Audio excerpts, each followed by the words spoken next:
Hello, this is Joe Pryor, the virtual real estate team in Oklahoma. We service the Oklahoma City and Tulsa market for investors exclusively. That's all that we do.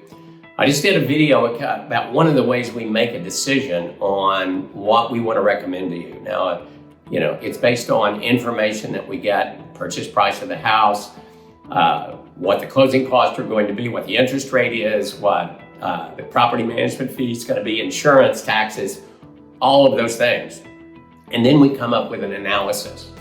And that analysis can be broken down into multiple things. Now, I'm going to do a very brief explanation of this. Now, you can Google this and probably find pretty much the same thing. But the first thing that a lot of people focus on, which really is more important to commercial than residential, is what's called capitalization rate. All right, this is where you take your total purchase price less your operating expenses. Now, operating expenses do not include principal and interest in terms of the way that it's analyzed. Everything else but taxes and principal and interest. Taxes are something that's an operating cost. Insurance is an operating cost. And we come up with a percentage.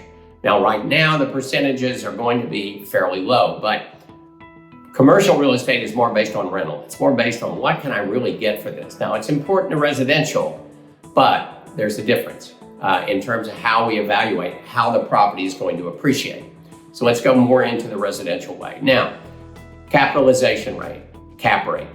This is another thing. We take the operating expenses and we take your principal and interest. We take everything there and we analyze it to how much money you had to put in to purchase the house. So if it's $200,000 plus $5,000 worth of closing costs, that's $25,000 that you put out in terms of money.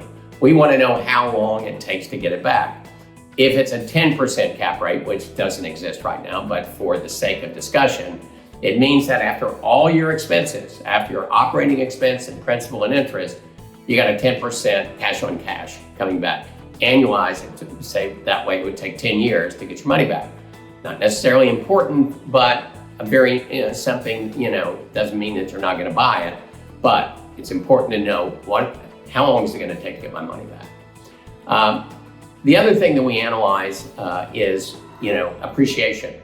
Now, even if we use 5% appreciation, that may not be the effective rate. It may be ending up like about 3.48% or 3.5%. I'm not going to go into the details about that, but again, I just want you to understand that even if I put 5% as the annual appreciation in Oklahoma City or in Tulsa, that doesn't mean what comes up in the mix in terms of how it's analyzed. Now, finally, and this is probably to me the most important thing in analyzing an investment, and it's the internal rate of return. Now, by definition, what that means is this is the annualized percentage return that you get as long as you keep the money in the investment. So in other words, what you're doing is you're taking your money, putting it into a savings account in terms of your positive cash flow. And then we analyze I usually use 7 years, and then we have selling costs, obviously, and then we have possibility of you paying taxes, 2 different kinds of taxes. So if you do a 1031 tax for an exchange, there are no taxes. So we do a pre-tax and an after-tax. Again, we're looking for double digits. We're looking for 10 to 20% in order to analyze that, annualize that's your return. And the importance of this, you can compare it to your stocks, to your mutual funds, to your annuities, your savings accounts, and you can decide if this is the right thing for you to do, which is buy investment real estate. We do this analysis because it's important to you, because we want to make you wealthy, and it's important to us because we want to make you happy.